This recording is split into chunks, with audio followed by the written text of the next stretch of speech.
In this video, we'll describe a new SAT-scan feature that uses a network input file to scan for clusters. At the end of this video, you should be able to generate and modify a network input file that SAT-scan can use to detect more precise spatial clusters by scanning along a network instead of with the circular scanning window. By default, SAT-scan uses a circular scanning window, but in doing so, you might detect large, imprecise clusters that span barriers such as waterways. Geographical distances as the crow flies are not always the most appropriate for disease cluster detection. SAT-scan now has a feature for scanning along a network, which accounts for population connectivity, resulting in more precise spatial clusters, here shown in red. While not necessary for setting up a successful cluster detection system using SAT-scan, we suggest using a network file if resources allow. For SAT-scan to scan along a network, you need to create a network input file that contains two columns with location IDs, here are census tracts. You can create a network file either manually for small jurisdictions or using R code available at this GitHub site. The network file contains the same location IDs as the coordinates input file, which is required for spatial and spacetime analyses. The coordinates file establishes where each location is geographically located using the coordinates of its centroid, and the Euclidean distance between census tract is calculated by SAT-scan. Each census tract has exactly one row in the coordinates file. For example, this census tract in Staten Island is included as a row in the coordinates file with one column for the latitude and one for the longitude of its centroid. The network input file establishes relationships between census tracts, with one row for each census tract's neighbors. In this example, our census tract in Staten Island has 4 neighbors. On the right is a visualization of a network file connecting neighboring census tracts in New York City. A pair of census tracts without a direct link in the network file can only appear in the same cluster through intermediate locations along the network. Make sure all census tracts are included in the network file, or else cases in missing census tracts will be omitted from the analysis. If you only connect census tracts that physically touch each other, there will be no connections across waterways, like in this visualization. But disease transmission can occur across some waterways, for example, across bridges, tunnels, ferries, and tramways, so census tracts on either side should be connected. To connect these additional pairs of census tracts, you can add rows to the network file.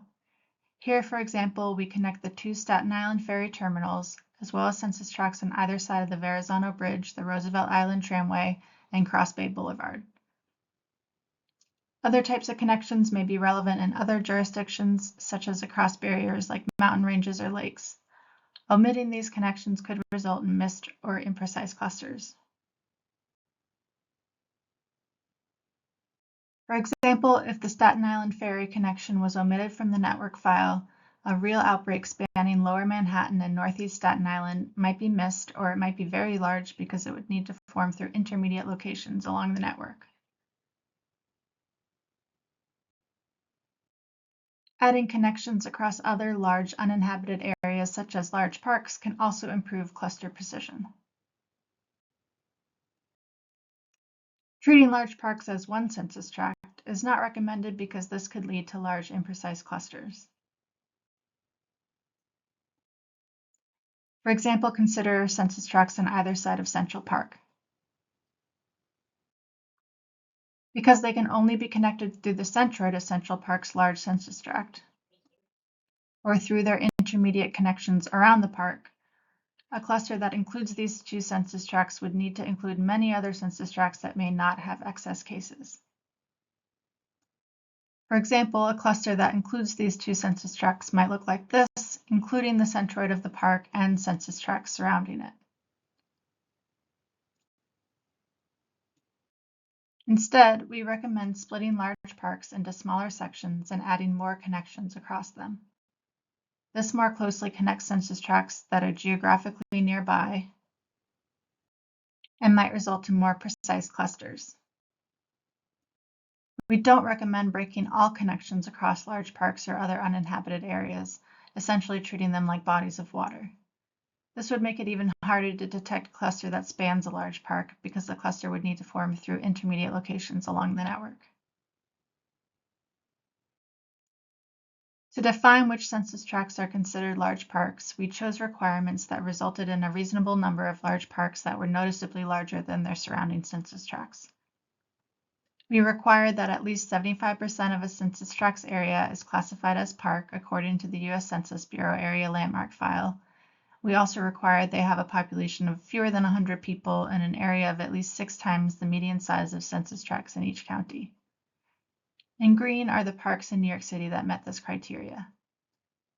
We didn't restrict to zero population because some census tracts that are mostly park are misassigned a population or contain a small number of residential buildings. And we restricted to fewer than 100 people to exclude areas that contained parks but had enough population to be considered residential.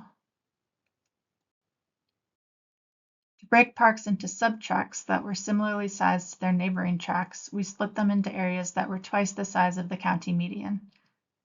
We added these additional census sub-tracts to the coordinate and network input files.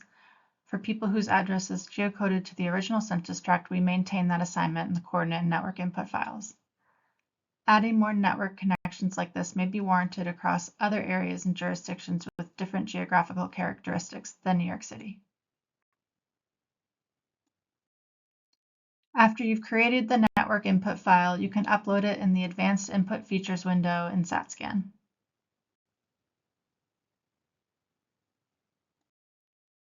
To visualize the network input file, which can be helpful to see if there are any connections you've missed, navigate to the HTML map output file, which StatScan produces if requested on the Output tab, and click the checkbox in the Advanced Options window to show all network edges.